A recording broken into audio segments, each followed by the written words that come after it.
राजसाहेब ठाकरे आपण केवळ उत्तर भारतीय नव्हे, मराठी लोकांचा पण विरोधक आहे.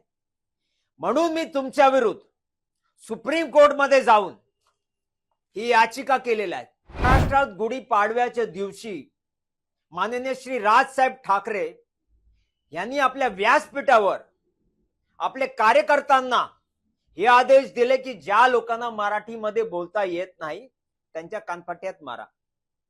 राजसाहेब ठाकरे, तुम्ही हिंदूंना मारायचा आदेश दिलेला आहे असं वाटतोय, कारण तुम्ही ज्या सिक्युरिटी गार्डला मारला तो हिंदू होता. ज्या मॉलमध्ये डीमार्ट मध्ये तुम्ही जाऊन त्या माणसाला मारला तो पण हिंदू होता. ज्या बँकेत जाऊन तुम्ही बँकेच्या अधिकाऱ्यांवर कारवाई केलं ते पण हिंदू आहेत. म्हणजे तुम्ही हिंदू विरोधी आहेत. महाराष्ट्रात राहून छत्रपती शिवाजी महाराजांचा हिंदवी स्वराज्याचा अपमान पण तुम्ही करतायत. मराठा आरक्षणाला तुमचा सपोर्ट नाही.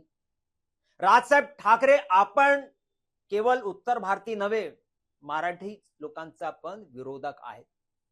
म्हणून मी तुमच्या विरुद्ध सुप्रीम कोर्टमध्ये जाऊन ही याचिका केलेली आहे. तुम्ही संविधानाचं उल्लंघन करू शकत नाही. हिंदू लोकांना तुम्ही मारू शकत नाही. उद्या जर गजबा हिंद झालं तर शिया सुन्नी एकत्र येईल आणि आम्ही हिंदू विभाजित आहेत. तिकडे मराठी लोकांना वाचवणार कोण? RSS मध्ये, बजरंग दल मध्ये आम्हाला गर्व आहे. 90% जे कार्यकर्ता आहेत ते उत्तर भारतीय आहेत.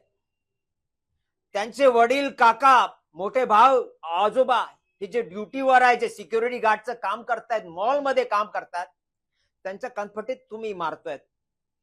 आणि तुम्हाला ह्या लोकांनी मदत केला पाहिजे उद्या. हे कसली राजनीती? आम्ही तुमचा विरोध करतो, निंद करतो आणि सुप्रीम कोर्टमध्ये तुमच्या विरुद्धचा आदेश आणणारच आहे. मी पंडित सुनील शुक्ला, उत्तर भारतीय विकास सेना, एक सनातनी हिंदू पार्टी म्हणून आम्ही सगळ्यांना हिंदूंना संघटित करणार आणि तुमच्या विरुद्ध उभा ठेवणार.